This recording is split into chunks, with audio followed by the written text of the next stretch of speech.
the end portion of the meeting here, we have 4 people here who are going to give us brief campaign updates, starting with Susan Labandibar. Hello, everyone, and I'm sorry I have to leave right after this, but we have a long history of collaborating with the Somerville Democratic Party, and so I'm thrilled to be representing not only Swing Blue Alliance, but also Activist Afternoons. Many of you, I think we were talking about Activist Afternoons earlier, had experience with Activist Afternoons when it was originally at WeWork and then at Work Bar. I define Activist Afternoons as a concept of as a regularly scheduled multi-organization space where people can conveniently come to take action. And this is really great for inclusion because people who work, people who have kids, people who just don't have very much time to get involved in elections are able to come and take meaningful action. And so I can't tell you how devastated I was when COVID shut down not only our Activist Afternoons, but the many others that were starting to sprout. And so I'm very pleased to say that at the beginning of starting in the fall, actually, we started making plans to resurrect Activist Afternoons, and we were able to successfully do that in Porter Square. And I'll put the link in the chat to the Activist Afternoons. Once again, it's open to all organizers. And the nice thing about it is that if you have an event, if you're trying to organize something, you're not sure how many people are going to come, do it at Activist Afternoons because we supply the audience, and there's a whiteboard where you can see all the different actions that are happening, and so it's a great onboarding for people who want to be organizers. In addition, we have a kit on how to start an Activist Afternoons. We have a video, and as time permits, I'm working on getting Activist Afternoons started in many communities. We have one in Brookline that's starting up, Andover, Concord, and someplace else. Blanking on it. So that's Activist Afternoons.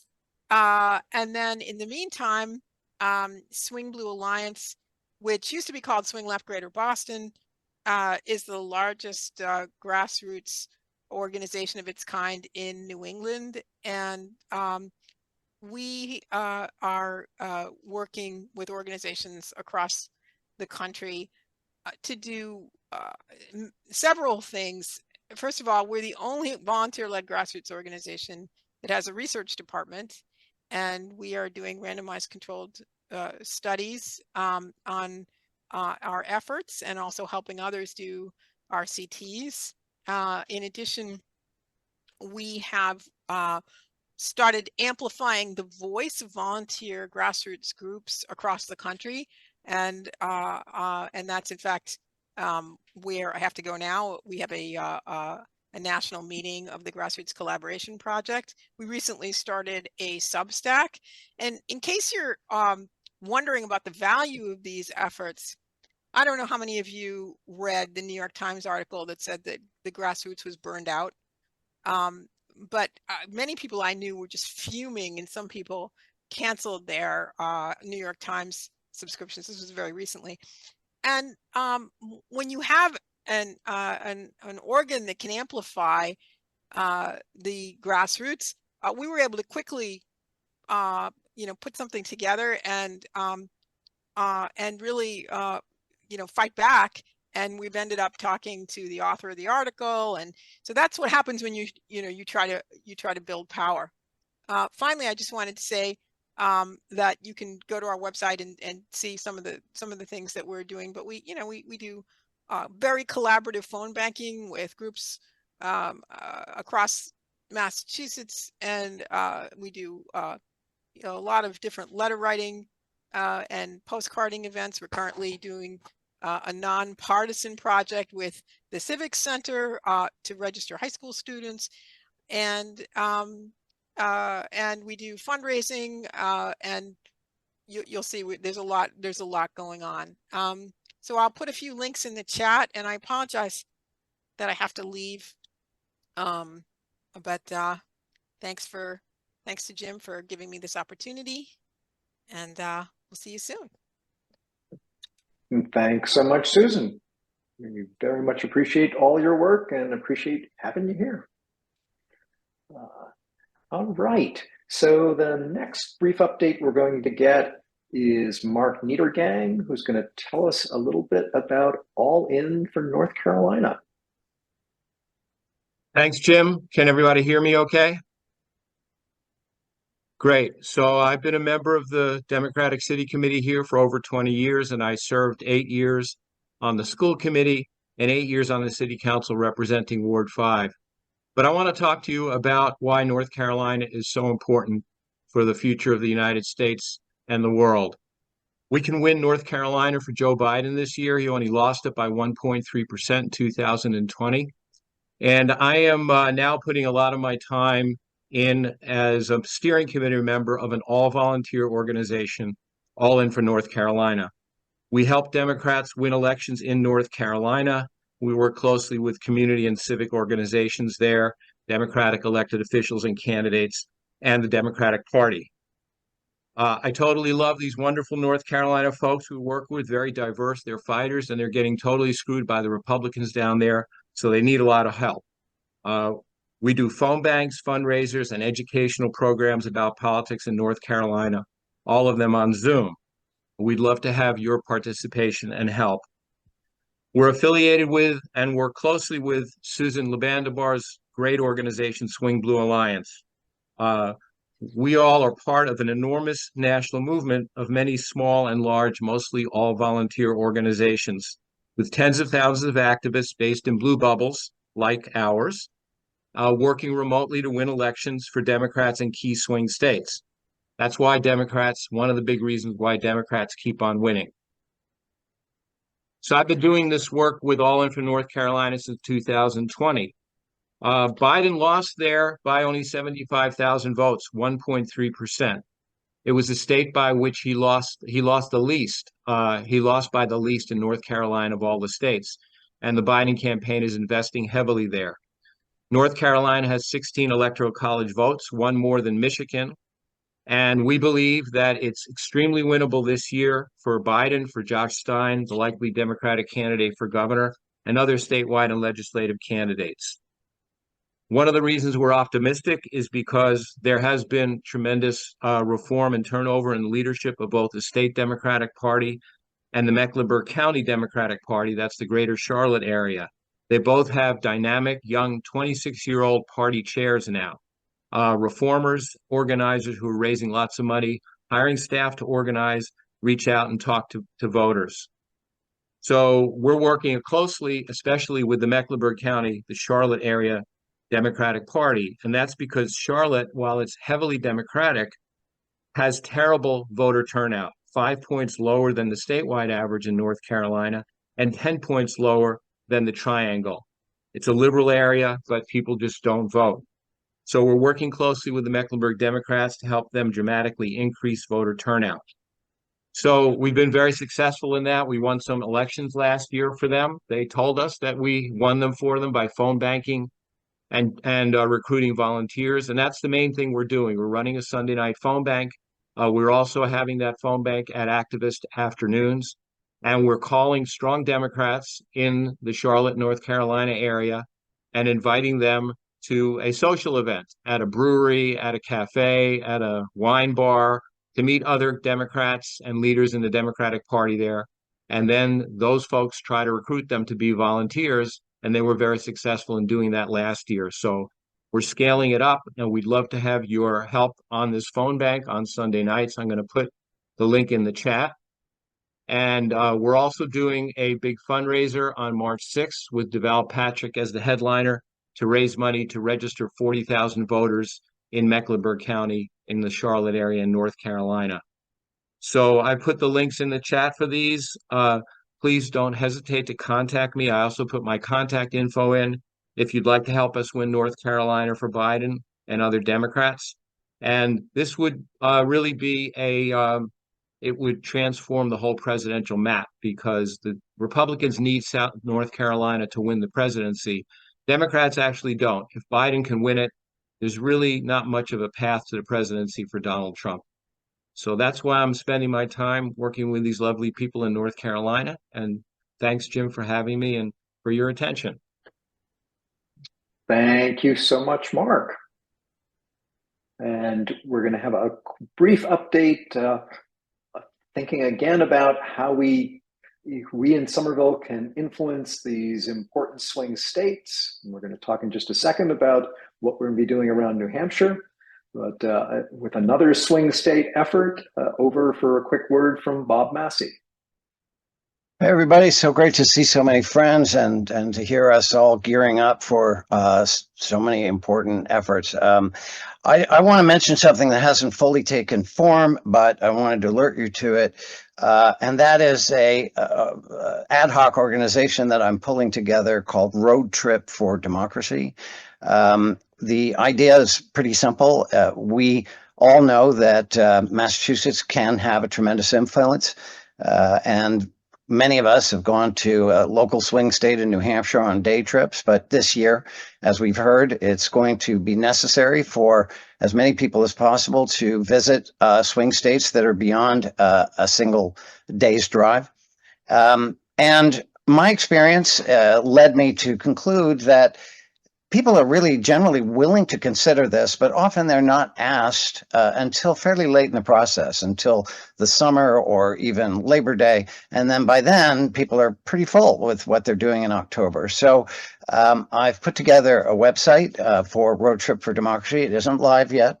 And it's really going to be a sort of save the date recruiting element.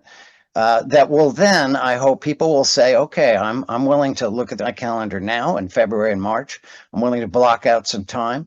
And then as the year develops, working with Swing Blue, working with the state and national Democratic parties, we will refine the opportunities. We identified the key districts, the potential partners, all of that work is being done.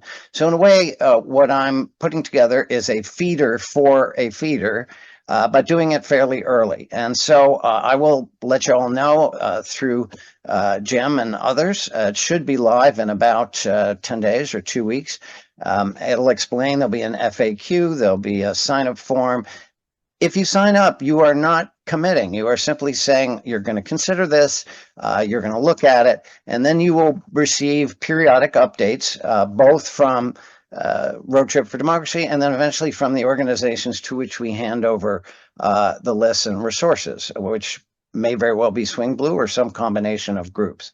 So I very much hope that not only when this comes out that you will consider making that commitment for 3 days, for 4 days. It doesn't necessarily have to be the very last week because there are many states that have early voting.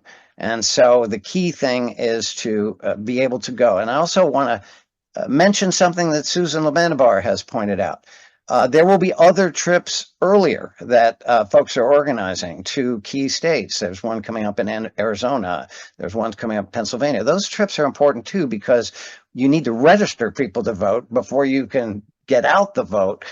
So they go hand in hand. The focus of Road Trip for Democracy is really to alert people and encourage them to sign up for the fall, but there will also be information about those other efforts. We are going to work hand in hand. And so those who say, you know what, I've committed to, or at least I'm thinking about going in the fall, but I'll do a trial run earlier in May or June or whatever. So, my final request is that when this comes out, not only will you consider doing it, but that you'll share it with people. And that you'll perhaps even put together a little group, a real road trip. We're thinking maybe somebody wants to curate a Road Trip for Democracy playlist that we can, plug in and get going. So the concept that road trip is fun is also built in there. It's effective. It's critical. And, for those of you who share this view, I really came to the determination that no matter how much I had been doing, I needed to do more. On January 20th of this past year, I reflected on being at Barack Obama's inauguration in the freezing cold, as I'm sure some of you were, but what a joyful day that was. And I reflected on how unbelievably important it was that January 20th, 2025 not be under the shadow of a dictator. So I told myself, I gotta double down. I know we all feel that way. And this is one opportunity when people say, well, what can I do? The answer is you can pencil in a couple of days in the fall. And then when we get right up there, hopefully you'll decide it's something you want to do. So thanks very much, Jim, for offering me the time. And thanks to everybody on this call who are so dedicated to building a better future here and across the country. And thank you so much, Bob. So I know I see folks nodding across the Zoom screen, folks thinking about how really important this fall is going to be. For folks who are able to travel to these some of these key swing states, put it on your calendar, start making your travel plans, get that sketched in. That you can also do a lot of work here from Somerville. That we know that some folks have the flexibility to be able to do that travel, and that is a very high priority to be able to do that. That many of us from Somerville will be taking the quicker trips up to New Hampshire, and we have already started building our Somerville 2024 campaign team. That we've seen many leaders of the campaign team from the past are coming back together again. New folks are joining in this planning movement. Somerville Dems, in the past few elections, has built the largest team, the largest volunteer team in the state. That's something that we can feel incredibly proud about. That we are lifting way above our weight class here in Somerville. And what I've seen over and over again is it's because a group of folks come together, like the folks tonight, who have this combination of political savvy, campaign savvy, people who know how to use people's time in really effective ways, that we can do things really powerful and important together, and also have a really good time in the process.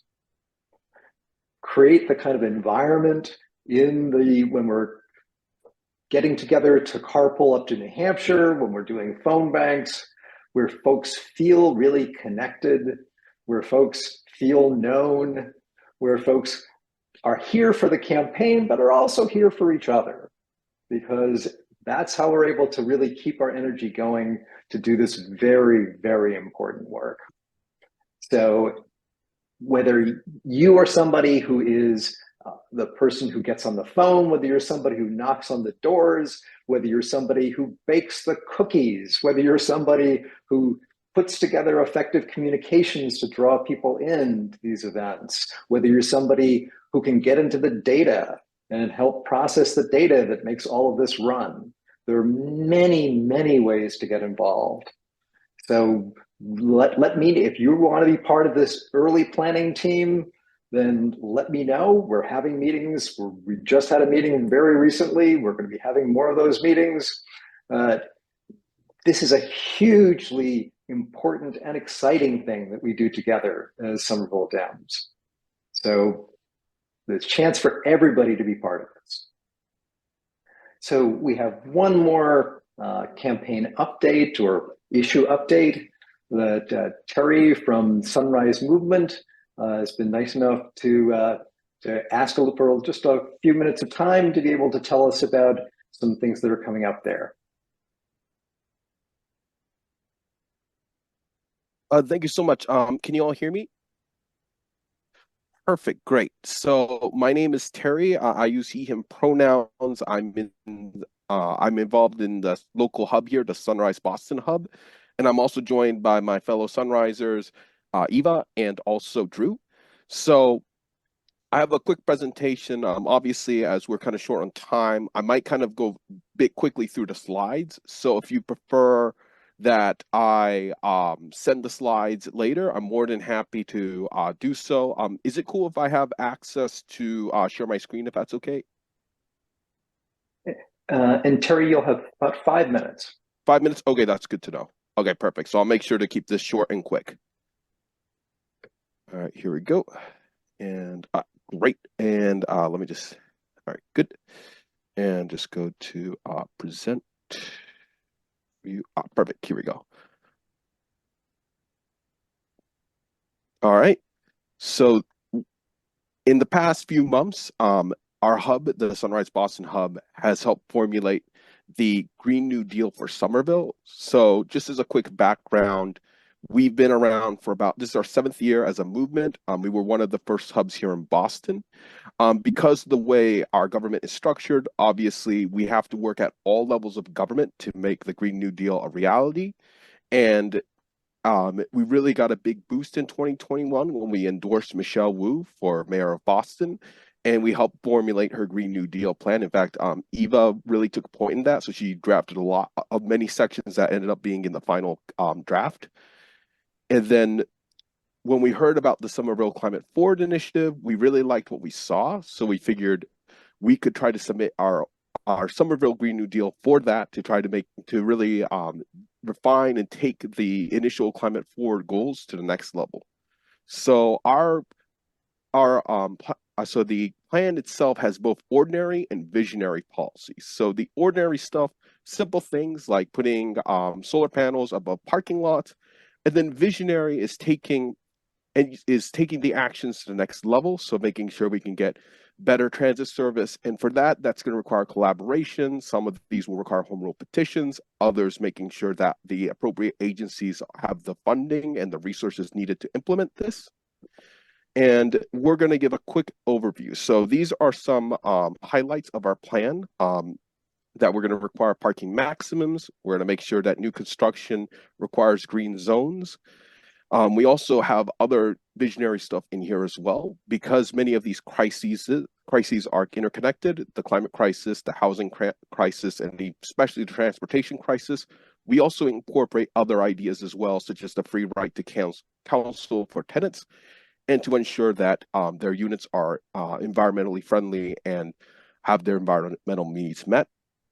We also highlight transit quite a bit as well. So these are some transit ideas that we've included.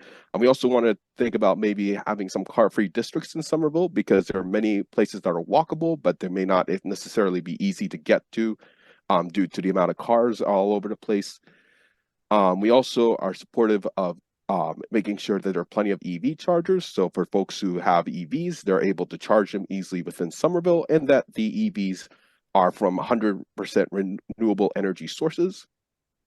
We also want to incentivize residents, and it's whether landowners or renters, to make sure that they also are able to be as eco-friendly as they can be, and to make sure that we don't make the ground more polluted, and that we try to reduce our emissions as well at all levels.